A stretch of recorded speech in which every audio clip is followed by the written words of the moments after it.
Bom dia, é um prazer estar aqui com vocês. Tanta gente tão diferente, né? Todo mundo do ensino médio? Não? Aqui vocês são de que série? Ah, nono. E aí? Que joia. Então, pessoal, eu sou a Adriene Coelho. Atualmente eu moro em Pelotas, no Rio Grande do Sul. Vim aqui especialmente para conversar com vocês e falar sobre esse livro que eu produzi no ano passado. E ele tem um pouco a ver com a história da Casa de Metal, com essa temática que eles trabalham aqui. Então, esse é um livro que ele é um livro artesanal, ele tem bastante trabalho manual. Quando a gente pensa em livro, a gente sempre pensa naquele livro convencional, né? Eu até trouxe exemplo aqui, né? Aquele livro que todo mundo tem na escola, tem em casa. E agora tem tido uma abertura muito grande para que tenha outros tipos de livro, que tenha essa manualidade, que a gente mexa no livro e que ele transmita muito mais informações do que só o texto. Então, o meu livro, eu vou contar para vocês sobre o tema, mas também sobre o processo de produção e a pesquisa que levaram a ele. Eu tenho feito livros que eu chamo de livros didáticos, que são, a gente está acostumado com o livro didático na escola, e aí eu tento subverter um pouquinho essa ideia do livro didático, trazendo mais informações. Por exemplo, eu trouxe como exemplo aqui esse livro que eu fiz com o pessoal do ensino médio de Santa Catarina, de uma escola, de um assentamento do MST, e aí é um livro de tecido. A gente fez, os alunos fizeram grupos e eles foram contando a história deles, a história do assentamento, através de várias telas de tecido, que depois a gente encadernou, isso tudo durante a pandemia, viu? Isso tudo online, do jeito que dava. E aí, depois, esse livro, eu encadernei ele. Deixa eu ver se dá para mostrar aqui. Eu encadernei todas essas telas, e ele é um livro que hoje ele visita outras escolas, e ele serve como um modo de contar a história desse povo que mora lá nessa cidade que chama Belardo Luz, que é interior de Santa Catarina. Aí eu fiz também o minério de ferro, que é esse que eu vou falar para vocês hoje, e fiz também um outro livrinho que o pessoal tem gostado bastante, que é esse livro que chama Declaração Universal dos Direitos Humanos. A declaração, ela é um negócio que todo mundo já ouviu falar, a gente estuda bastante na escola, né? E muitas vezes, eu sou professora também, então eu já tive que trabalhar com essa disciplina, né? Educação em Direitos Humanos, e então muitas vezes é um pouco difícil trabalhar, porque é um texto longo, são muitos artigos. Então, eu criei uma outra declaração dos direitos humanos aqui, que é uma outra forma de tratar desse assunto, mas através de fotografias e usando fotografias de pichos, que eu fotografei em várias cidades do Brasil, da Argentina e do Chile. Em viagens que eu fiz, eu era bastante atraída por essas imagens. E aí eu fiz uma combinação dos artigos com essas imagens, e aí a gente vai discutindo esses artigos de uma outra forma. Amanhã eu vou estar participando de uma feira numa escola na Zona Leste de São Paulo, que chama Marupiara. E aí lá eu vou estar lançando mais um livrinho, que aí esse é um zine, que quem gosta de gatinho aí, esse é um zine que ele vem com um gatinho, ele é um livro dobradura, que ele se abre, tem uma história aqui dentro, mas ele também vem como um presente para o gatinho. E aí ele é um ratinho de retalho, e ele vem recheado com essa planta que chama catnip, que deixa os gatinhos animados, né, felizes, relaxados. Então, Eu tenho criado esse tipo de material.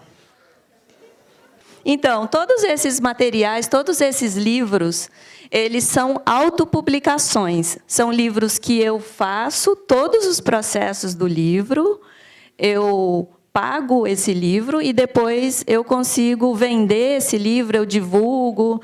Então, fica tudo na minha mão. Eu não dependo de ninguém. Assim, eu dependo da gráfica, né, porque eu levo eles para imprimir numa gráfica, porque eu acho que tem uma melhor qualidade de impressão, mas todos os outros processos eu que cuido. E eu comecei a fazer livros por causa de alguns cursos que eu fiz. Na pandemia, a gente ficou com acesso a vários tipos de cursos, né, online, porque eu sempre morei no interior, então era bem difícil fazer esse tipo de curso. E, na pandemia, isso aí ficou bem acessível e eu mergulhei de cabeça. O que é um livro, né? Um livro, quando a gente recebe o livro, a gente compra um livro, a gente ganha um livro, a gente pensa só no livro pronto já. Mas o livro ele envolve muitas etapas, né? Envolve a pesquisa, envolve escrever esse texto, ou não escrever um texto, ou fazer um livro só de ilustração. Envolve fazer a edição e passar por um editor, passar por pessoas, porque, às vezes, eu escrevo um texto e eu acho que esse texto é maravilhoso, né? E aí eu vou dar para alguém ler e a pessoa encontra alguns problemas, ou então eu acho que esse livro é voltado para um público e ele não é voltado para esse público, né? Por exemplo, no meu próximo livro, eu escrevi uns continhos e todos são relacionados a animais e crianças, e aí eu queria vender esse livro em escola. E aí eu passei por uma editora e aí ela falou: esse livro não entra nem no portão da escola, porque é um livro que ele conta histórias não convencionais, digamos assim, né? Então, a gente tem que passar por outras pessoas para as pessoas também avaliarem o que a gente tem. Ilustrar o livro, ver quais imagens que a gente tem disponível, né? Que tipo de imagens, fazer a produção gráfica desse livro, qual que vai ser o formato, qual letra que eu vou usar, fazer o design, né? Trabalhar no Photoshop, trabalhar no InDesign. Dá para descobrir tudo isso no YouTube, viu? Dá para aprender tudo isso no YouTube. É bem acessível. Fazer um boneco do livro, depois que eu tenho todas essas ideias prontas, aí eu posso imprimir lá na minha impressora mesmo, mas um protótipo do livro, né? Como que eu quero que esse livro seja? E aí eu vou fazer o orçamento do livro, eu vou registrar o livro. Vocês já repararam que todo livro tem uma ficha catalográfica, então eu tenho que fazer o registro desse livro, eu tenho que fechar esse arquivo, construir um PDF dele, e aí mandar para a gráfica, fazer a impressão, aí decidir como que vai ser a encadernação desse livro, como que eu vou divulgar esse livro, onde que eu vou distribuir, como que eu vou vender. Então, eu vou falar um pouquinho para vocês como que foi esse processo do minério de ferro. Aí, muitas vezes, quando a gente pensa no livro, a gente pensa: mas quem sou eu para escrever um livro, né? Sobre o que eu vou falar, como que eu vou alcançar as pessoas. A gente pensa nos livros, pensa sempre em autores consagrados, né? Mas é isso, quando você quer fazer, você tem uma história para contar e você tem um formato, a gente consegue fazer o livro e divulgar. Assim, eu tenho visto que é possível. A gente vai escrever um livro e aí a gente parte de quem a gente é, né? Eu trouxe uma foto antiga minha e relacionando com os temas que eu pensava que eu estava escrevendo sobre eles, né? Eu sou pedagoga, trabalho em escolas, sou também artista visual, tenho feito algumas exposições, participado de algumas residências artísticas. Os temas que eu gosto e que eu pesquiso são relacionados à história do Brasil, a culturas. Então, eu queria escrever sobre isso. Só que, na pandemia, o que a gente fez? O que vocês mais fizeram na pandemia? Ficar na internet, não foi? A gente ficou muito na internet, no Instagram, no Facebook. E aí me convidaram para entrar num grupo do Facebook, que era esse grupo que chama Moramos na Ferteco. Moramos na Ferteco é um grupo público, né, mas que quem faz parte dele são pessoas que moraram nesse lugar aí que chama Ferteco. E aí eu mergulhei de cabeça nesse grupo e ficava vendo as imagens e tive acesso a muitas informações, porque eu morei nesse lugar aí quando eu era criança, então são mais ou menos as melhores memórias que a gente tem, né? A gente tem memórias muito boas da infância, idealizadas às vezes, né? Mas aí eu fui vendo essas imagens e fui mergulhando na minha própria história. E aí, de repente, eu encontrei essas imagens aqui, que eram imagens de umas ruínas. E aí eu tenho um amigo dessa época ainda e perguntei para ele se ele lembrava dessas ruínas, porque eu não lembrava. E aí ele falava, era do lado da escola.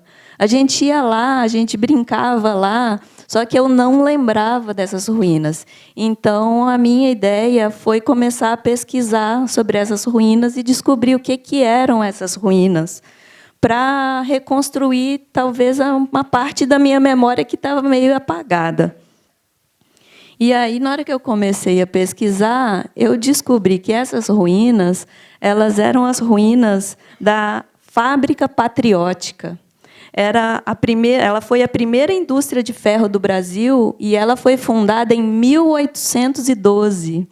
E aí foi muito interessante, porque eu vi que essa história tinha muito a ver comigo e que ela contava muita coisa da história do Brasil, né? Então, eu fui pesquisar sobre a Fábrica Patriótica e eu morei nesse mesmo lugar na década de 80.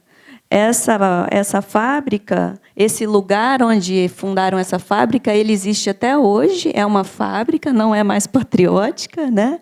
Na verdade, ela nunca foi muito patriótica, porque ela sempre foi de estrangeiros, mas essa vila, nessa época, a riqueza da mineração, todo esse movimento que tinha em torno da mineração, ela fazia com que fundassem vilas operárias. Então, eu morei numa vila operária, meu pai era operário, ele era mecânico de máquinas dessa empresa que chamava Ferteco, e eu morava na Vila Ferteco. A vila ela existiu de 1975 até os anos 2000. Depois ela foi desativada e hoje continua só a empresa e não tem mais vila, não tem mais os moradores lá. Eu sou mineira. Eu hoje moro no Rio Grande do Sul, mas eu sou mineira, nascida lá bem no centro de Minas Gerais. E eu morei em todas essas cidades aqui, Itabira, Caeté. Eu nasci em Caeté, mas eu morava em Itabira, Congonhas, Barão de Cocais, Belo Horizonte, Ouro Preto, Mariana, Sabará. E eu comecei a pesquisar a história da mineração e ver que eu descobri que eu morava dentro desse quadrado. Até os 18 anos, eu morei aqui dentro desse quadrado aqui, que é onde tem as maiores empresas de mineração até hoje. Esse quadrado aí, ele é uma estrutura geológica que recebe o nome de quadrilátero ferrífero. Ele tem uma forma de quadrado e ele é localizado na região centro-sul do estado de Minas. A gente dá para ver aqui. Aqui, ó, o mapa do Brasil. Aqui está Minas Gerais. Ele está bem aqui no centrinho, ó, perto da capital, Belo Horizonte. E ele tem cerca de 7.000 quilômetros quadrados.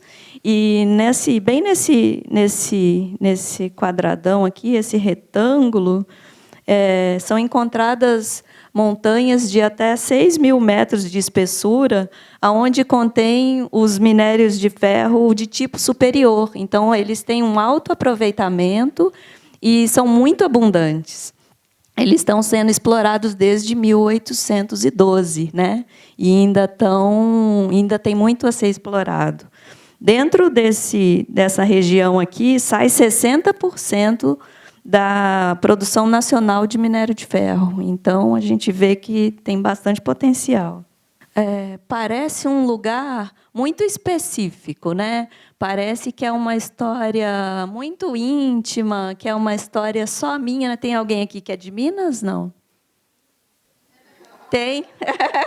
Então, parece que é uma história só minha e dela. Só que, na verdade, todo mundo já ouviu falar nesse lugar, todo mundo sabe alguma coisa sobre esse lugar. Essa história, ela é a história de Minas Gerais, dos mineiros, mas ela também é a história do Brasil, né? E todo mundo sabe alguma coisa, tem alguma informação. Mas aí, como que a gente conta essa história, né? É uma história, às vezes, triste, às vezes complicada. E como que a gente fala sobre isso com crianças, com adolescentes, sem ser uma coisa chata, sem ser uma coisa aborrecida, ou sem ser uma coisa triste? Então, o livro ele quis trazer essa história trazendo muitas informações de arquivo, para que cada um fosse construindo a sua própria história. Então, eu fiz bastante pesquisa em arquivos, fui lá na história do Brasil e voltei lá na época do ciclo do ouro, porque nesse mesmo lugar onde hoje se explora o minério de ferro, é onde começou a exploração de ouro no Brasil. E essa exploração, o ciclo do ouro, ele durou mais ou menos 60 anos, que parece pouco tempo, só que saíram de lá 1.000 toneladas de ouro, 300 quilos de diamante, só do que foi para a Europa, né? O que ficou no Brasil, o que ficou nas mãos das famílias, não é contabilizado, então a gente não tem muitas informações. Por exemplo, tem uma igreja em Ouro Preto, que chama a Igreja Nossa Senhora do Pilar. Dentro dessa igreja, tem 400 quilos de ouro e prata. Então, além de tudo que foi, ficou muita coisa também. Essa mineração, esse tanto de ouro que foi minerado, isso só foi possível graças à escravidão, né? Durante essa época aí, passaram cerca de 100.000 africanos por Ouro Preto. Ouro Preto, nessa época, ele tinha 100.000 habitantes, enquanto São Paulo, na mesma época, tinha 10.000. Então, a gente vê como que a história vai se deslocando no território também, né? Ouro Preto, a gente consegue entender um pouco disso pelo próprio nome da cidade, né? Ouro Preto é o que o Carlos Drummond colocou na poesia dele lá, que é Jacutinga, é ferro e ouro. Jacutinga, a perfeita conjugação. Raspa-se o ouro, ferro triste na cansada mineração. Então, depois que eles rasparam o ouro, eles acharam que eles tinham tirado toda a riqueza, eles viram que tinha mais riqueza ainda, que era o minério de ferro. Então, essa história ela continuou e ela se fortaleceu. O ferro e ouro, então, é isso, a perfeita conjugação, né? Você tira o ouro e depois você ainda tem um negócio mais abundante, que te traz ainda riqueza e que movimenta a riqueza ainda nacional. Além da história do Brasil, foi possível encontrar também algumas obras de arte que contam a história dessa época, né? Por exemplo, eu trouxe essa aqui, que ela é uma tropa de burros de carga do século XIX, em viagem pelo sertão das Minas, do von Martius. Ela é uma litografia. Litografia é um tipo de gravura feito na pedra, e aí ele é em duas cores, é uma obra de 1840. Essa obra eu trouxe que ela é bem importante, porque o von Martius ele veio para o Brasil em 1840 e ele é responsável pela botânica brasileira, porque, nessa época, ele fez desenhos e pinturas de várias espécies da flora brasileira, e esse livro dele, que chama Flora Brasiliense, que são 40 volumes, ele é referência na botânica até hoje. O IMS, que vocês podem pedir para os profs para levar lá depois, o IMS ele tem um acervo de 200 obras do Von Martius. Então, é bem interessante conhecer um pouco mais sobre a produção dele. Trouxe essa outra obra aqui, que ela é bem interessante também, que ela é da Marianne Van... O Von Martius, ele é um alemão. A Marianne Norte, ela é uma inglesa que veio para o Brasil nessa época também para registrar a riqueza da flora, né? E a obra dela chama Bananeiras, Laranjeiras, Palmeira e Bico de Papagaio, num jardim em Morro Velho, Minas Gerais. Uma curiosidade sobre a Marianne Norte é que, nessa época, aí, ela fez essa pintura em 1872, 1873.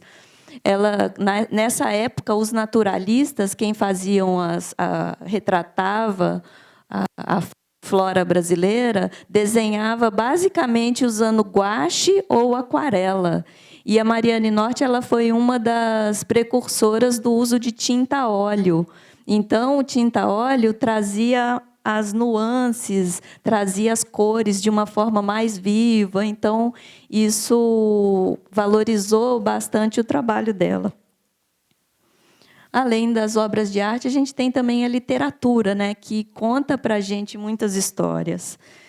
O Carlos Drummond de Andrade, ele é uma das referências principais sobre esse tema, porque ele nasceu e viveu boa parte da vida dele em Itabira, que está ali no meinho do quadrilátero ferrífero, e o Carlos Drummond... Essa imagem aqui, que a gente tem do Pico do Cauê, é uma imagem de 1942. Essa é a imagem que ele tinha quando ele abria a janela do quarto dele. E aí, ele sempre abria a janela e via o Pico do Cauê. Só que o tempo foi passando e o Pico do Cauê virou o Buraco do Cauê.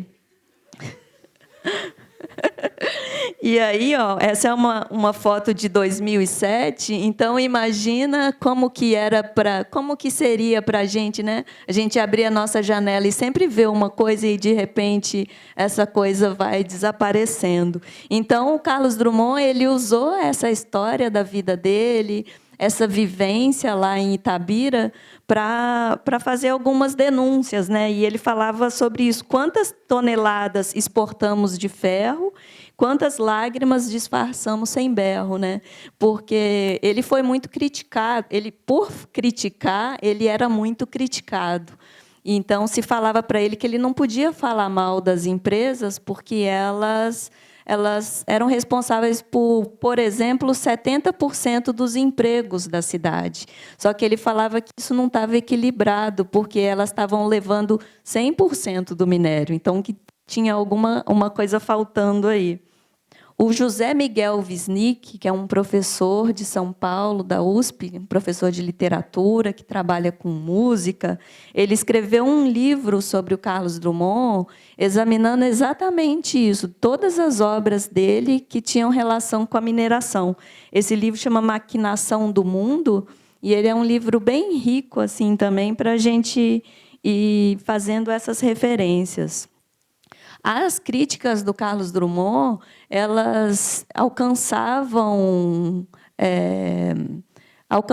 muita gente e estavam na mídia, então ele recebia muitas críticas. E aqui, por exemplo, a gente pode ver num jornal de 1970, onde tem uma propaganda aqui de quase meia página, onde eles usam... Todo mundo conhece aquela poesia do Carlos Drummond, né? Que é: no meio do caminho tinha uma pedra no meio do caminho. E aí eles usaram essa poesia para fazer uma crítica direta a ele, né? Há uma pedra no caminho do desenvolvimento brasileiro. Quem que é essa pedra? É o Carlos Drummond de Andrade, que é uma pessoa que estava criticando, né? Que estava expondo alguns problemas. Além disso tudo, né, tem também os arquivos online, que a Biblioteca Nacional, eu encontrei vários jornais utilizando como palavra-chave essa fábrica patriótica. Então, eu encontrei jornais da década de 60, 70, 45, 58. O mais antigo que eu encontrei foi uma revista do Arquivo Público Mineiro de 1897. Encontrei também muitas fotografias antigas, né? Por exemplo, ela é muito significativa porque ela é uma fotografia de 1936 de um compressor Demag transportado da estação de trem de Congonhas para a fábrica em carro de boi. Então, a gente consegue entender como que era difícil montar essa fábrica lá e como que era difícil fazer ela crescer, né? A gente não tinha estradas, o transporte era feito em carro de boi, então mostra muito da nossa história, né? E como que vai mudando as coisas. Outra foto de 36, pesquisa para a área de mineração, né? Tem o Vigia, o Ademar, os geólogos, todos eles com nomes estrangeiros, né? Quem fazia as pesquisas sobre a mineração no Brasil e ainda hoje, né, ainda são bastante responsáveis por isso, são alemães e ingleses. Então, é bem interessante. Só uma pessoa ali que não conseguiram identificar, não tem o nome dele. Aqui é outra foto bem interessante, que é uma foto de 1940, que é o dia de pagamento na fábrica. Hoje a gente recebe na conta, né? Naquela época, lá, o pessoal tinha que ficar esperando lá na frente da casa do gestor, né, do chefe, para poder receber o seu pagamento. Essa aqui, ó, ela é legal também, porque ela é de 1937 e ela é a galeria com trilhos para a entrada do compressor Demag. Então, aquele compressor que, em 36, estava chegando de carro de boi, ele ia ser instalado aqui dentro dessa montanha. Ó, tem uma outra de 1940. O transporte das pessoas eram através de mulas, né? Então, e aqui ao fundo, dá para ver a fábrica. Ao fundo aqui, o Schellikan e o Dellinghausen. Então, bem interessante. Essa aqui de 36 é uma galeria, né, onde se entrava para poder minerar. Aqui tem uma foto do Dr. Grossi entrando no poço de sondagem, né? A gente vê sem equipamentos de segurança, né? A sondagem, ela é interessante a gente pensar, porque antes de você cavar um buracão desse aqui, era necessário fazer a sondagem para ver se valia a pena entrar, né? E essa foto aqui, ela é bem interessante também, ó, ela é de 38, 39, que ela é o triângulo usado para marcar as horas em fábrica. Então, o pessoal não tinha relógio de pulso, não tinha como marcar as horas, então tinha uma pessoa que ficava responsável por, de hora em hora, estar tocando esse triângulo aí, meio como aquele triângulo da música, né? E aí, para informar as pessoas que deviam estar, talvez, dentro das minas ou trabalhando por ali, de que hora que era. Aqui tem uma foto da inauguração da usina de pelotização, em 77, com a presença do presidente Ernesto Geisel, né, que era um presidente da época da ditadura militar, e ministros de Estado, governador de Minas. A previsão de produção era de 6 milhões de toneladas ao ano, em 77, e em 2000 já era de 25 mil toneladas ao ano. Mexi também nos arquivos pessoais, perguntei para meu pai, para as minhas tias, né, o que eles tinham lá, e aí encontrei algumas imagens. Aqui é uma imagem do meu avô, ele era ferreiro, Então, ele já estava lá na frente da cadeia, né? Ele já estava usando aquilo que foi produzido. Encontrei fotos aqui na escola, o diretor da escola, professor, meu irmão aqui, a foto da escola. Encontrei essa foto aqui nos arquivos também, que meu pai me mandou, que estava lá, e ninguém sabe quem é esse rapaz. Então, uma foto de família, mas que não é da família, pode ser alguém conhecido, mas ele está em cima de uma máquina de mineração, que tem a ver com mineração, e aqui uma foto minha para mostrar que como que nessa época a religião também era importante e para mostrar que eu já fui um anjo também, né? Estou ali, ó, ali no fundo. Então, fui mexendo nesses arquivos e fazendo as pessoas trazer coisas para mim. Mexi também em arquivos de outras pessoas, né, através do grupo. Esse aqui era o nosso esporte preferido. Vocês conhecem esse esporte aqui? Então, era o que tinha bastante na escola. E aí, as coisas que a gente esquece, quando a gente vai vendo as imagens, a gente vai relembrando. Encontrei essa foto aqui também, que é uma foto da Vila dos Operários, e aqui não era a casa que eu morava, mas eu morava bem na frente. Então, a gente vai puxando da memória. Uma foto aqui da fábrica, uma foto aqui da fachada da escola, uma foto da igreja. Essa foto aqui ela foi bem legal também, porque é a quadrilha na escola, e aí no primeiro plano a gente vê aqui a quadrilha, o pessoal. Eu não sei se eu estava aqui, não sei se era a minha turma, mas eu sei que era a minha professora aqui. Só que, além de ter visto isso, eu vi essa montanha aqui atrás, e aí eu lembrei de uma coisa que eu tinha esquecido também, quando a gente sempre fazia excursões aí nessa montanha, a gente subia lá, que tinha uma antena, a escola levava, e teve uma vez que eu caí e ralei joelho. Aí a gente vai puxando da memória e vai lembrando essas coisas. Aqui a Vila dos Engenheiros, aqui a piscina que tinha no clube onde eu aprendi a nadar, o professor de educação física. Aqui também foi legal, porque eu encontrei o pessoal que era da minha sala, o menino que eu gostava, né, que naquela época eu achava que era lindão, e aí, quando eu vi a foto, falei, ixi, nem era tanto, né? As coisas mudam.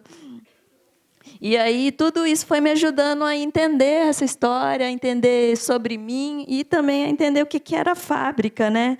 Como que é feita essa exploração, o tanto de energia que uma fábrica dessa necessita para funcionar, o forno, o pelotamento, né? O meu pai, ele conta muitas histórias porque ele trabalhava aqui. Então, só que eu nunca tinha visto. Ele sempre falava pelotamento, mas eu nunca tinha visto uma foto. Então, eu fui encontrando essas coisas. A empilhadeira, o carregamento do trem. O trem era uma coisa muito presente na nossa vida lá também, porque tinha uma ponte que a gente passava para ir para a escola e estava sempre passando o trem carregado de minério. E esse trem ele vai para o Espírito Santo, então mineiro gosta muito de praia, né? Então mineiro a gente ficava, nossa, se eu subir nesse trem eu chego lá na praia, né? Eu vou chegar lá no Espírito Santo. Achei essa foto aqui, foi uma das fotos mais recentes, que ela é de 2015, e aí a área de mineração, porque a vila, os moradores eles foram convidados a se retirar, né, lá no finalzinho da década de 90. Então, em 2015, não tinha mais casas, mas a igreja ainda estava lá. Então, hoje eu não sei como é que está, né? Essa é uma foto de 2015. Mas aí eu fiz a comparação também, né? Aqui a igreja, como que era antes, com todo o movimento, com as pessoas e como que ela estava em 2015. E aí, muita informação, né? Muita coisa. E aí, como que a gente coloca tudo isso? Como que a gente conta essa história? Aí eu tive que parar um pouco e começar a produzir, porque se a gente continua pesquisando, não tem fim. Você vai encontrando coisas e mais coisas, e uma coisa te leva a outra, você vai abrindo muitos caminhos. Então, eu tive essa ideia de parar e de começar a produzir. E aí eu comecei a ilustrar o livro. E aí eu pegava fotos, imagens que me chamavam a atenção, personagem, transformava elas em carimbos. Eu trouxe alguns aqui para mostrar. Aí transformava elas em carimbos. Eu usei esses dois materiais aqui, principalmente, que são o soft cut, que é uma borrachinha, que é uma borracha, e o outro que é o linóleo. Deixa eu mostrar aqui. É um pedaço de borracha que você cava nela com a goiva, que é essa pecinha aqui. E aí você vai cavando, ela tem várias pontas, tem umas pontas mais grossas, tem umas pontas mais finas. E aí eu fui fazendo os carimbos, aí eu fiz vários carimbos, deixa eu pegar do caminhão aqui. Aí tem o caminhão, fui fazendo outros personagens, fiz o lobo-guará, fiz um passarinho, fiz uma sempre-viva. Isso tudo eu fui descobrindo, viu? Fui testando uma orquídea, aí peguei uma igrejinha de Mariana, fiz um teste de capa para o livro com a igreja, aí fiz uma onça, fiz um veado campeiro, que eram personagens desse livro, personagens dessa história. Fiz uma anta, e aí a anta ela acabou se tornando a decisão final para a capa do livro, porque a anta ela só sobrevive num ambiente muito preservado. Então, eu pensava que a anta ela tinha sido um dos primeiros a desaparecer ali, né, de quando essa história toda começou. E, além desses carimbos que eu fiz com o linóleo e com a borracha, eu fiz outros carimbos com borracha escolar. Essa borracha aí que vocês têm na mochila, né? Essa borrachinha aqui comum, eu comecei a fazer alguns carimbos. Antes de ter a goiva, eu fiz alguns carimbos com estilete. Acho que dá para ver aqui, ó. Isso. Aí eu fui fazendo alguns carimbos com estilete, inspirados um pouco nas padronagens dos indígenas, que são os Krenak, que viviam ali naquela época. E aí fui construindo carimbos, fui fazendo carimbos isolados e fui fazendo também combinações dos carimbos. Então, esse carimbinho aqui, que parece tão pequenininho, ó, uma borrachinha pequena, depois ele foi combinado e chegou aqui na contracapa do livro, na quarta capa do livro. Aí fiz também um outro carimbo que o pessoal gosta bastante, que é um carimbo de rolinho, que eu tinha muito essa memória das marcas de pneu, né? Aquele caminhãozão que a gente viu lá, era muito presente no dia a dia da vida ali da fábrica, então eu queria ter essa marca. Então eu aproveitei aqueles rolinhos de tinta antigo, fiz um rolinho de EVA, que dá para ver, e aí eu quis, para poder marcar e poder trazer esses rastros aí, né? Que antes era o rastro da anta, da onça, e depois virou o rastro do caminhão. Aí, tudo isso, a gente chega lá no boneco do livro, né? Então, tá, eu já tenho ilustração, eu já tenho texto, agora eu vou fazer um protótipo desse livro. E aí, a minha ideia era fazer buracos no livro, e que esse buraco fosse crescendo e fosse mais ou menos parecendo aquela cava que a gente viu lá. Só que aí, na hora que a gente faz o boneco, que a gente vai fazer o orçamento, aí a gente vê que a gente tem que dar um passo para trás e pensar em outras alternativas. Porque, por exemplo, se eu quisesse fazer um buraco desse aqui, cada corte desse ia ser uma faca gráfica. E na gráfica que eu tinha disponível lá na minha cidade, nem tinha isso. Então, eu tinha que mandar fazer aqui em São Paulo. Então, eu fui mudando a ideia do livro. E aí, e agora, né? Tinha muito texto, tinha muitas ilustrações, eu fiz 16 carimbos, e aí eu pensava, como eu que ia bancar esse livro, eu tive que cortar custos, e aí, para cortar os custos e para fazer essa edição, era importante pensar quem que ia ler esse livro, aonde que eu queria fazer esse livro chegar. E aí pensar em quem eram essas pessoas que iam ler esses livros. Aqui são alguns alunos, alguns alunos meus, um pessoal que eu trabalho lá em Palmas. Então, eu pensava neles e eu quis fazer um livro para eles, e um livro que atingisse as pessoas que estavam interessadas em história do Brasil, nessa história que parecia que era muito íntima e particular, mas que não era, que era a história de muita gente. Então, esse livro ele tem uma linguagem bem tranquila, com bastante ironia, com humor, né? E um humor para a gente falar das questões complicadas, às vezes, ajuda. E só que também tinha outra coisa, que para fazer um livro não é do dia para a noite, né? O curso que eu fiz, que me instigou a fazer esse livro, que ia ter um lançamento coletivo, o curso durou 5 meses. Depois do curso, eu ainda demorei mais 4 meses para esse livro ficar pronto, né? Foi uma gestação aí de 9 meses. E a gente fica ansioso, fica querendo ocupar o tempo, ocupar a cabeça, ocupar a mão. Eu tenho um pouco isso de estar sempre produzindo, né? Mostrei para vocês os ratinhos ali, eu fiz 72, então aquele negócio de estar sempre trabalhando, estar sempre fazendo alguma coisa. E aí eu vi também que, quando eu fui fazendo os bonecos do livro, tinha muito desperdício. Eu trouxe um saco aqui. Cada 100 livros que eu fazia, eu tinha 4 sacos desse aqui de retalhos de papel. E aí eu estava querendo falar de educação ambiental, de meio ambiente, de preservação, né, de cuidar das coisas, de não desperdiçar, de ficar de olho no consumo, só que eu ficava um pouco incomodada. Então, eu comecei a pegar os retalhos. Aqui estão os retalhos pequenos, mas sobravam retalhos maiores, e aí eu fui começando a produzir uns caderninhos para fazer uns experimentos e para aproveitar o papel. Então, eu fiz 80 caderninhos.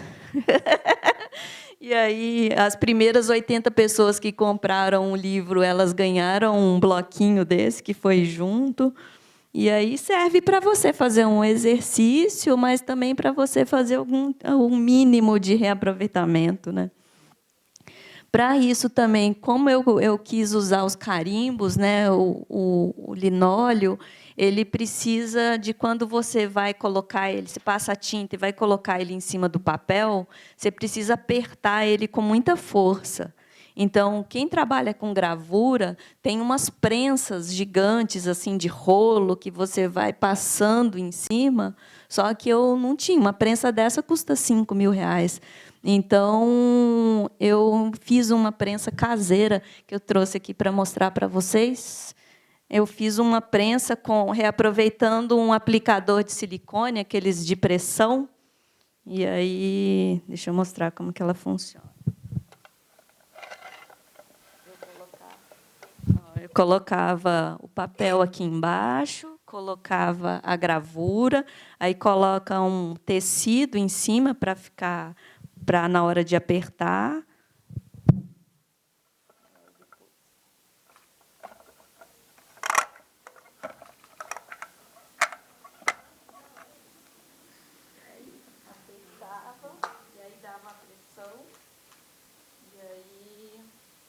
As coisas que a gente vai inventando, e para fazer as coisas funcionar, e para a gente não ter que ficar dependendo de outras coisas. Outra coisa, eu fazia os livros, eu gosto muito de encadernação, então eu sempre fazia livros, e para fazer os livros, para fazer o furo, a gente usa essa ferramenta aqui, que é um furador de papel. É uma agulhona. E aí você fura o papel, você bota uma coisa, um EVA grosso por baixo, uma borracha, e você fura. Só que, como o livro era grosso, na hora que eu ia colocar o furador, ficava torto, ficava feio. Ele tinha uma costura que era uma costura aparente, que ela é uma costura que fica muito à vista. Então, esse buraco tinha que ser bonitinho, né? Tinha que ser redondinho, tinha que ser todo igual. Então, eu tive que furar com furadeira. Eu fiz um gabarito de furação para todos os furos ficarem iguais, todos os livros ficarem com um buraquinho no mesmo lugar. Então, as coisas que a gente vai criando ao longo da jornada. Fiz também encadernação artesanal, né? Se eu fosse fazer o meu livro todo na gráfica, desse livro tradicionalzão aqui, ele ia ficar pelo menos 3 vezes mais caro do que o que eu consegui, porque nós estamos num momento aí que o papel ele tem subido de preço toda semana. E aí os trabalhos gráficos assim, eles estão bem complicados. Então, como eu gosto de encadernação artesanal, até agora eu fiz 200 livros desse minério de ferro. E aí eu costuro todos os livros. Todos os livros têm bastante trabalho manual. Vamos passar esse videozinho? É um videozinho bem curto, só mostrando a costura.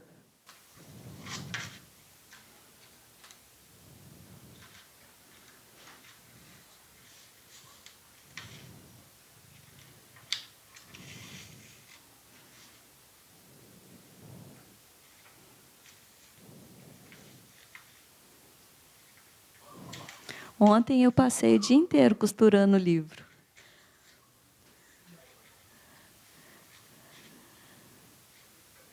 Aí você tem que forçar para ficar bem presinho. Esses aí foram os primeiros livros. Os primeiros 100 livros, eu fiz um tipo de encadernação diferente. Os próximos 100, eu já incluí uma volta na linha, que eu achava que segurava melhor o papel. E aí me dava mais firmeza também para puxar a linha, não tinha perigo de rasgar. Aqui dá para ver algumas ferramentas que a gente usa para fazer livros. Aqui, por exemplo, é uma dobradeira, a régua de metal. Aqui tem um furador. Aí. Acho que vai mostrar usando a dobradeira.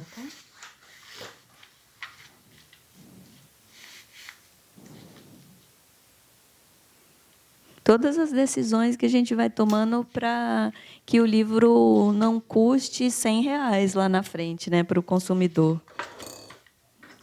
Eu vou usar a dobradeira aí, porque ela ajuda a fazer o vinco no papel. Ó.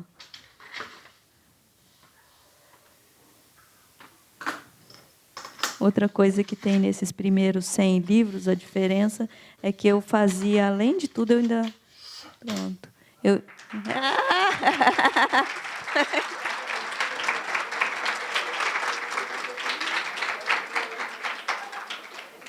Aqui algumas das ferramentas que eu usei, os livros aqui que eu usei, a goiva, os carimbos, as tintas. Aqui são vários tipos de goiva. Ó, na casa de vocês deve ter essa aqui, ou vocês já devem ter visto. A gente usa bastante para fazer estilogravura. Aqui os gabaritos de furação. Então, as borrachas que usa para botar por baixo. Aqui também, esse aqui é legal, que esse aqui é um berço de furação. Esse aqui, ó, é um bercinho onde você faz a furação também de quando você vai fazer esse livro que abre, né? Como esse aqui do Direitos Humanos. E aí as pessoas querem saber do título do livro, né? Porque o livro chama Minério de Ferro é para ver ou para comer? E aí as pessoas ficam querendo que eu explique esse título, da onde que eu tirei isso. E aí o título do livro ele não nasceu lá no comecinho, ele nasceu já quase no final do livro, mas quando a gente começa a pesquisar alguma coisa, bom, eu não sei se vocês ainda fazem isso, mas a gente vai lá no dicionário, não é? Quando a gente quer saber uma palavra, hoje a gente pergunta para o Google, né? Mas eu fui lá no dicionário. E aí teve uma curiosidade, porque na página do dicionário, onde estava patriótico, pátria, patrimônio, essas palavras que apareciam muito no meu texto, estava também a palavra pavê. E aí, quando a gente pensa em pavê, a gente pensa em quem? no tiozão do pavê, né? E aí foi muito interessante, porque esse negócio de fábrica patriótica, né? Eu falei para vocês lá, nem tão patriótica assim, porque quem faz essa exploração e quem ganha dinheiro com isso são empresas estrangeiras, né? A denúncia que o Carlos Drummond de Andrade fazia, ela é muito importante, porque levam muito das cidades, os trabalhadores depois terminam com muito pouco, né? Com poucos benefícios. Então, eu fiz essa piada aí do minério de ferro é para ver ou para comer, para fazer um pouco dessa brincadeira aí com essa história que a gente tem tão presente aí no nosso país atualmente, desse patriotismo aí que não é tão patriota assim, né? Então, eu fui explicando durante o livro algumas dessas palavras, porque também muitas vezes a gente fala sobre as coisas sem saber realmente o que elas significam. A gente usa algumas palavras sem saber realmente o que elas significam. E aí eu queria trazer, porque a primeira ideia era rasgar essa página aqui no dicionário e botar ela dentro do livro, para que, você está falando que é patrimônio, você sabe o que significa essa palavra, patrimônio? Olha aqui no dicionário. Então, eu tive a ideia de fazer todo o livro ele vem com um marcador, né? Com um marcador de páginas. Então, eu fiz um marcador que é o dicionário, é um mini dicionário. Eu vou tentar finalizar algum com vocês aqui, para vocês verem como que eu fiz. Pode botar esse. Aí, se não der tempo da gente finalizar por causa do horário, aí vocês já veem como que foi feito.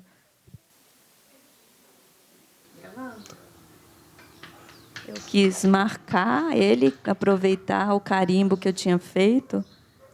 Olha lá. Vocês vão ver minha gatinha aí nesse vídeo. Ela vai aparecer. Depois você põe uma musiquinha. Aí eu fiz também, eu marquei todos os marcadores.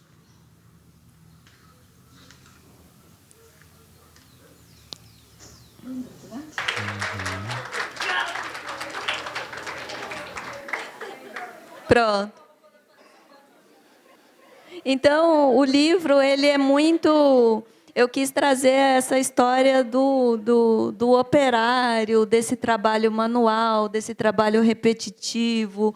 Mas muitas dessas decisões que eu tomei aí, que tornaram o livro mais trabalhoso, mas também mais barato, também atraíram muitos olhares para o livro, porque a gente encontra muito esse livro convencional aí na nossa vida e pouco desse livro que é muito manual, né, que ele traz muitas informações, ele tem muitas camadas. Outra curiosidade sobre o livro, que eu queria fazer, como eu sou professora e eu pensava esse livro como um material didático, um livro como uma aula, assim, que esse livro levasse a quem lesse ele a se interessar pelo assunto, a querer pesquisar mais, esse livro ele tinha que ser um livro atualizado. Ele tinha que ser um livro com informações atuais. E, durante a escrita do livro, todos os processos de edição, eu tive que atualizar algumas informações várias vezes. Por exemplo, essa informação sobre as pessoas mortas e desaparecidos por causa do rompimento das barragens. Quando eu comecei a escrever o livro, tinham 13 desaparecidos ainda do acidente. Quando eu terminei de escrever o livro, já tinham só 6, porque eles já tinham sido encontrados. Então, tem uma hora que você tem que botar um ponto final, mas até o último minutinho eu quis deixar esse livro bem atual. Aí outra coisa, né? Eu estava na pandemia, quando a gente está falando sobre uma coisa, a gente quer ir lá, né? A gente quer chegar o mais perto possível, por exemplo, ver se aquela igreja lá estava de pé ainda, se eu conseguiria entrar nessas ruínas, como que estava, porque as ruínas da Fábrica Patriótica, elas estão lá ainda, 200 anos depois, porque elas foram tombadas pelo IPHAN, né, o Instituto do Patrimônio Histórico e Artístico Nacional. Então, as ruínas, elas existem, elas estão lá, abertas à visitação. Então, a minha vontade era ir lá, só que eu estava lá no sul do Brasil, não era tão fácil, a gente estava no meio de uma pandemia, então, qual a forma que eu encontrei de chegar mais perto foi indo lá no Google Earth, e aí me aproximando o máximo que dava dessas ruínas. Elas estão bem aqui. Então, essa foto foi a foto mais atual que estava lá quando eu pesquisei, que é uma foto de 9 de 2020. Então, dava para ver que elas estavam aqui ainda.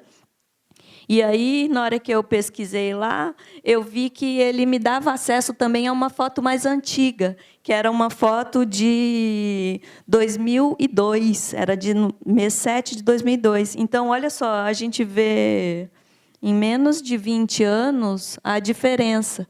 Então, a gente consegue refletir um pouco sobre isso, que elas só estão lá porque elas foram tombadas pelo Patrimônio Histórico Nacional. Porque, se não fosse isso, talvez elas tinham desaparecido.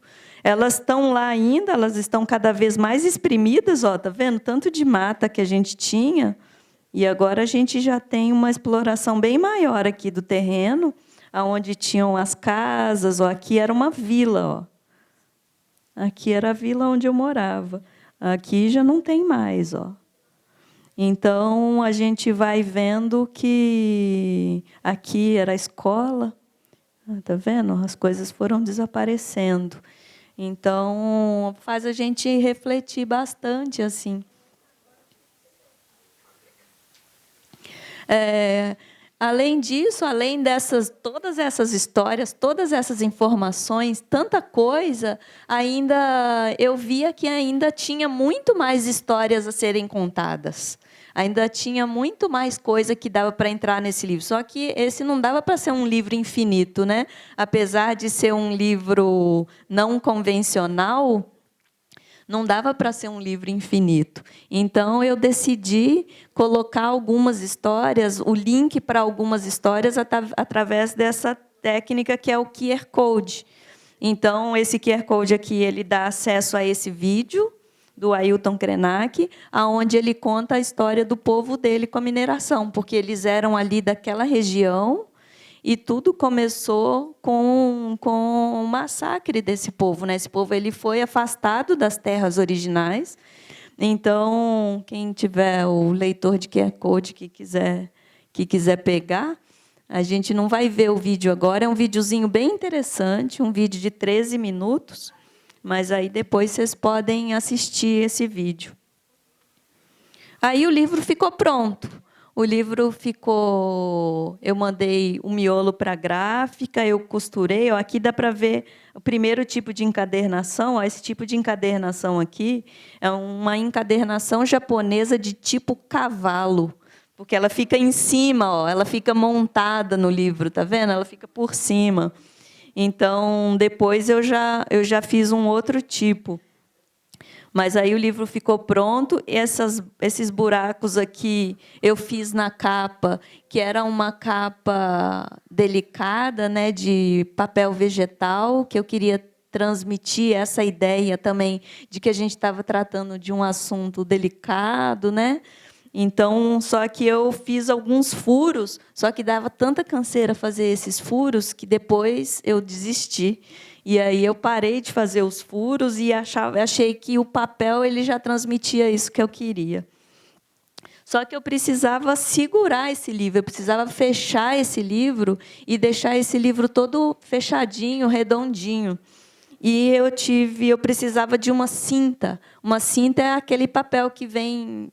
Alguns livros assim mais grossos ou mais elaborados assim, sempre tem uma cinta ou de tecido ou de papel mais grosso.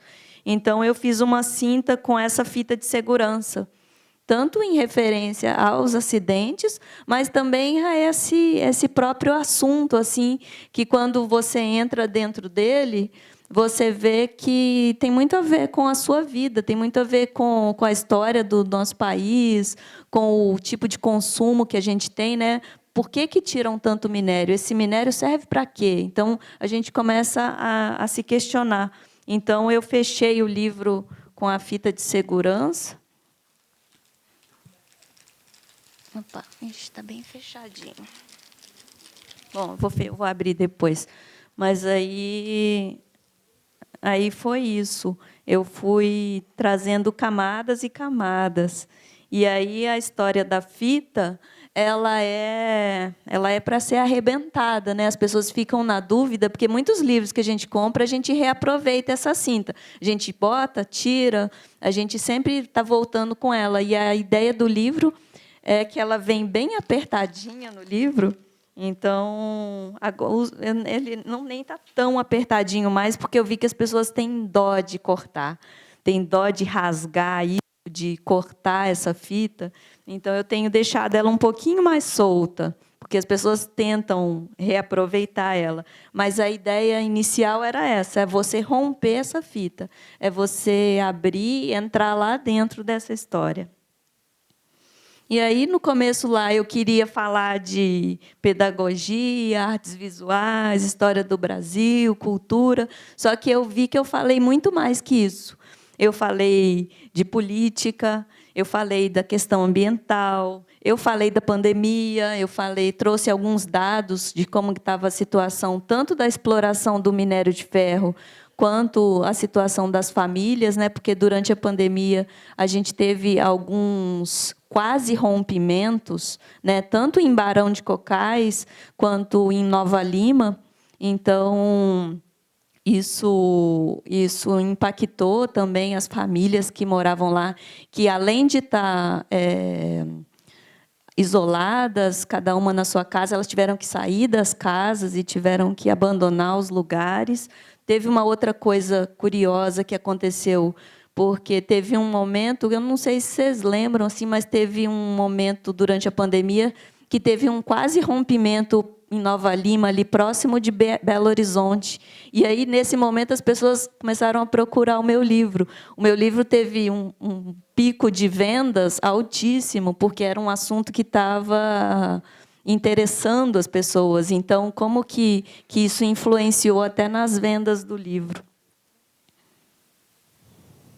E aí é isso, o livro, muitas coisas, muitas etapas, ficou pronto, e aí eu fiz algumas lives de divulgação do livro, conversei com alunos, tudo isso durante a pandemia, tudo isso no isolamento, né, online, conversei com alunos de escola sobre os meus livros, fui no correio, vendi os livros, eu não deixei, agora eu vou deixar em algumas editoras assim que começaram a se interessar em vender esse livro, mas nem é tão rentável assim você deixar na editora, porque elas ficam com uma parte nas livrarias, né, ficam com uma parte tão grande do livro que, se eu assumir todos os processos, eu ganho mais. Então, eu mesmo faço todos os processos e até a parte final, que é botar ele dentro do envelope e enviar para as pessoas. E aí, todo mundo recebeu uma letra de uma música. Eu vou finalizar aqui um livro. Enquanto a gente escuta essa música, eu vou preparar a mesa para eu finalizar com vocês. Eu vou finalizar o marcador do livro, só para vocês verem como que eu fiz. E aí, depois, eu vou sortear. Nós estamos em 3 escolas, né? Eu vou deixar um livro com cada escola para o pessoal deixar na biblioteca. Mas aí os outros 7 livros eu vou sortear. E aí, na música, na parte de trás, tem um número. Todo mundo tem um número aí. E aí os números foram recortados e estão aqui dentro. E aí eu vou sortear com vocês, e aí vocês levam, e aí passem o livro para frente, viu? Depois de ler, assim, a minha... tem algumas pessoas que falam: mas seu livro ele é uma obra de arte. Esse livro a gente tem que tomar cuidado. e aí tá lá na minha estante, né? A ideia do livro não é ficar na estante, é rodar, é circular, é passar para outras pessoas. Então, quem recebeu o livro aí lê e depois passa para frente, faz essa história circular. Beleza? Você bota a música para a gente? Tá, aqui, só um minutinho antes da música. Essa é uma música do José Miguel Wisnik. Ele é um músico e professor de literatura da USP, que escreveu o livro sobre o Carlos Drummond de Andrade e a história dele com a mineração. Essa história toda do tiozão do pavê, né, do patriotismo, o José Miguel Wisnik, ele trata nessa música da história da terra plana, né, que a gente pensa muito na terra plana, essa terra que ele fala, essa terra chata, né, essa coisa chata, essa coisa parada. E, na verdade, para a gente entender todos esses assuntos aí e começar a refletir sobre essas questões, é a gente pensar que a Terra ela não é chata, ela plana, ela está planando no universo, ela é um organismo vivo.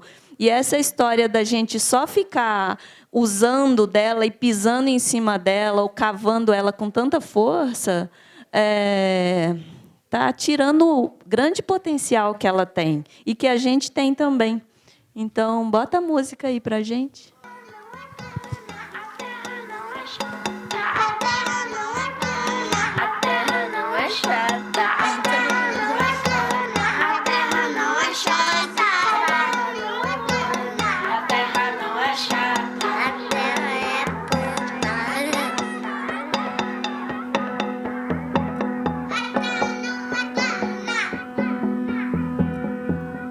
Contra o silêncio dos espaços infinitos,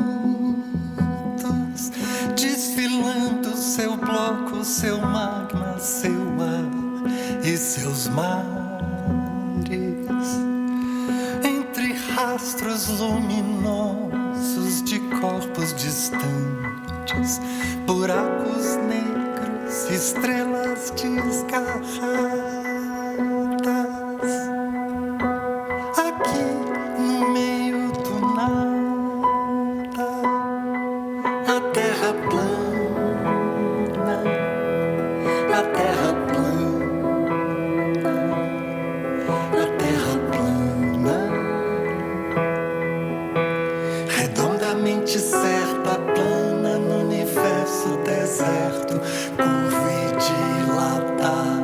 Sem plano.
sem um chão que não seja o seu, sem um chão que não seja o céu, sem um chão que não seja o céu, sem um chão que não seja o seu.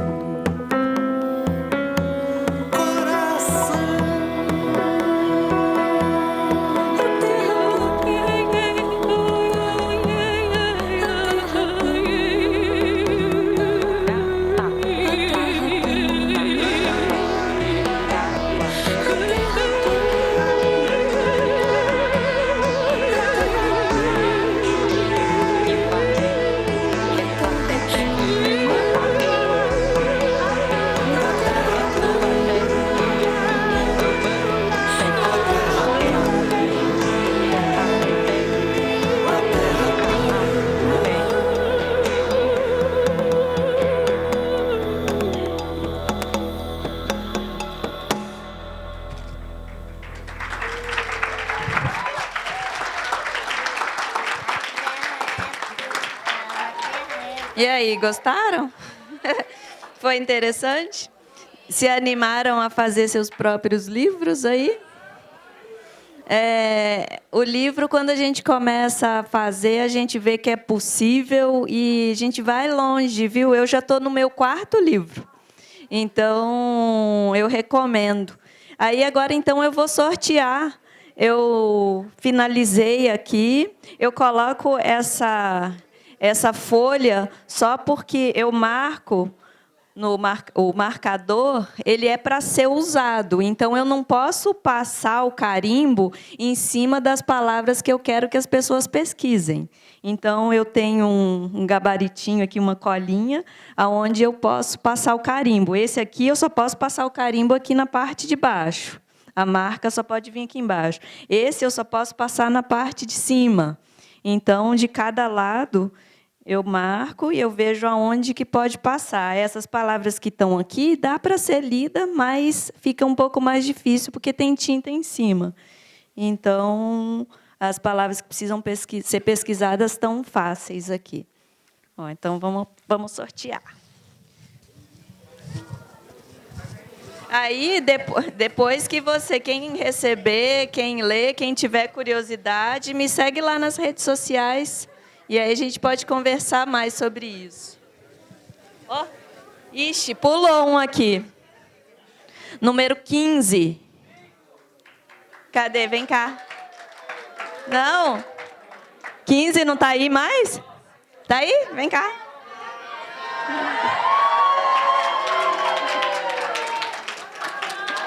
Ei! Vem aqui. Legal. Obrigada.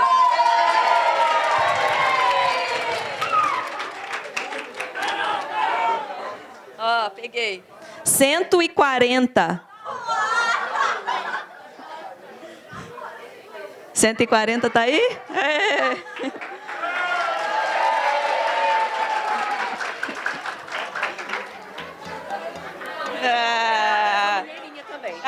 Então você vai gostar. Obrigada.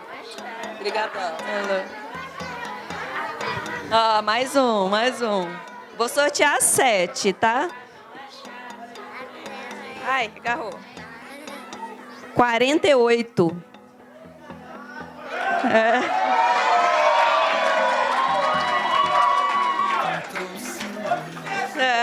Legal, obrigada. Vou balançar. Ui, peraí.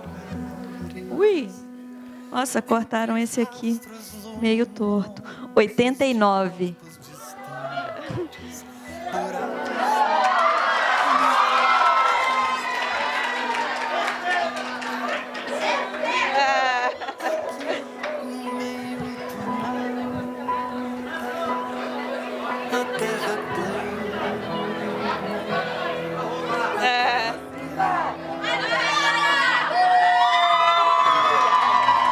Obrigada, eu que agradeço. Redondamente certa, plana no universo deserto. As prof que estão ganhando, assim é legal, hein? 124. Tá aí? Oba!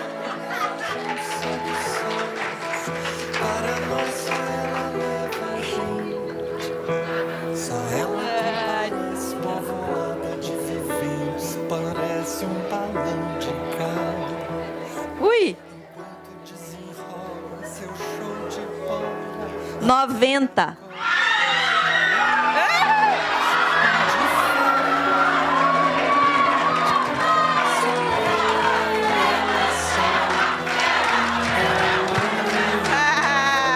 Joia! Obrigada. Nossa, gente, parece que eu combinei, hein? Ó. Mais 2, hein? Os outros eu vou deixar na biblioteca da escola. 11.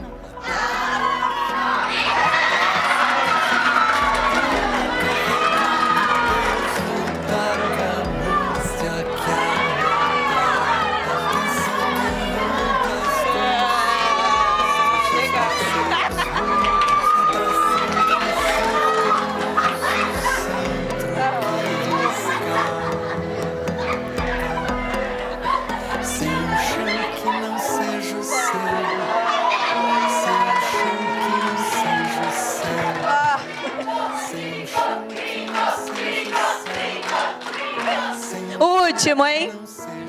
Vou balançar. Nossa, 115. 115, não?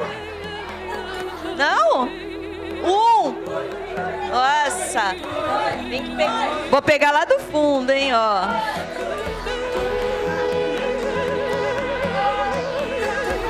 Nossa, 154.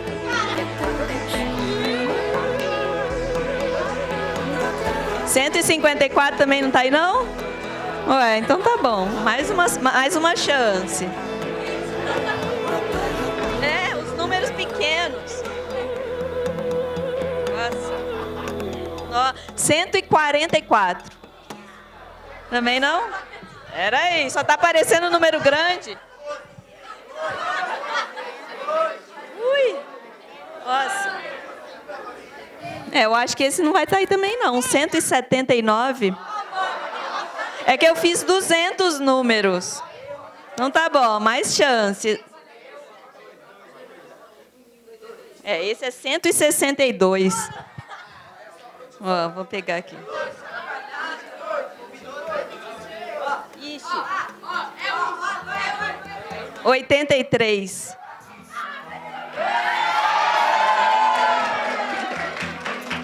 Oba.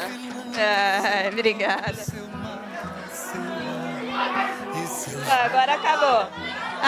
Não, agora, peraí. Agora eu vou sortear o meu outro livro. Eu vou sortear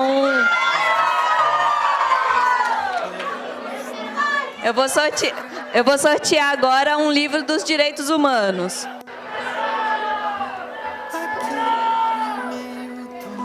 Ó, vou sortear um da Declaração dos Direitos Humanos agora. Vamos lá. Número 6. 6. Redondamente certa. Ufa.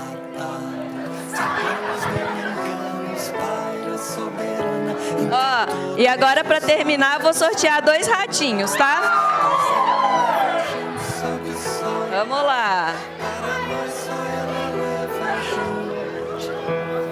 70. Oba! Enquanto desenrola seu show de bola até agora no universo indiferente. Ó, último. Só ela e ela só é o homem e o É, esse é um número grande, talvez não tenha aí. 161. Não. Gente, não tá saindo os números pequenos, né? 91. Daí? Opa!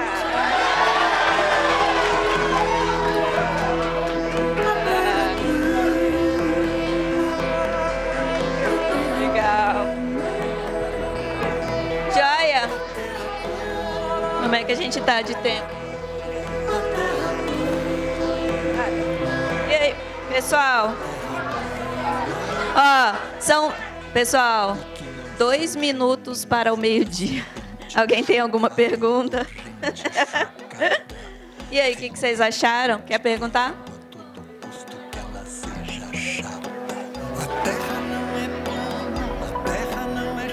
Adoro.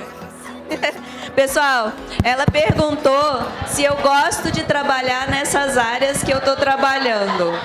A resposta é um pouco fácil. Eu gosto sim, eu gosto bastante. E ainda mais estar com esse tipo de público aqui, essa faixa etária, eu gosto bastante. Mais alguém? Tem 1 minuto. Sou casada.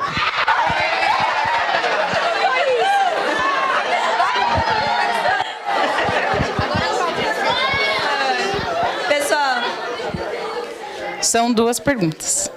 A primeira é por que você saiu de Minas Gerais? E a segunda pergunta é se o livro é uma crítica à mineração no Brasil, ou especificamente à mineração, a exploração do minério de ferro. Vou responder de modo bem resumido. Eu saí de Minas porque eu me casei e aí o trabalho do meu marido levou a gente para outros lugares. Depois que eu saí de Minas, a gente foi morar no Pará. E aí, agora a gente está no sul do Brasil, então é por isso que eu saí. O livro,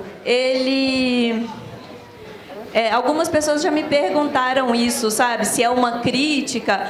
Eu quis contar uma história e que cada um tivesse a sua opinião, sabe? Que esse livro ele fosse uma sementinha para que instigasse as pessoas a pesquisar sobre esse assunto. Porque, como eu falei ali, parece que é um assunto distante, que tem a ver só com quem está lá, só que tem a ver com o nosso modo de vida hoje, com o nosso consumismo. Então, é um livro que ele tem muitas portas assim para que as pessoas tirem suas próprias conclusões. Diga. Com quantos anos você começou a escrever?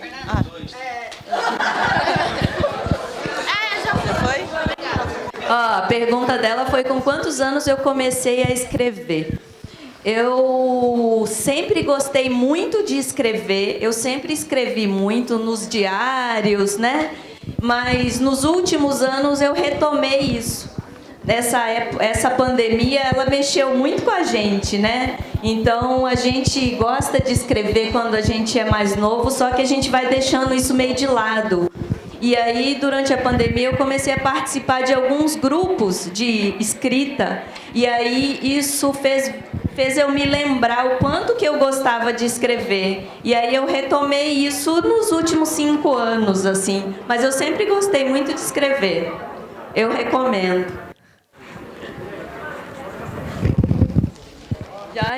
Pessoal, agradecer a presença de vocês. Foi muito bom estar aqui, foi muito bom ter vindo de tão longe.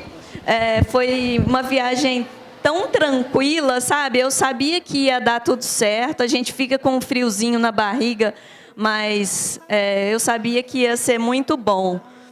Agradecer ao convite da Casa de Metal, porque foi uma surpresa, né? Esse livro ele está chegando em lugares onde eu nem imaginava que ele chegaria.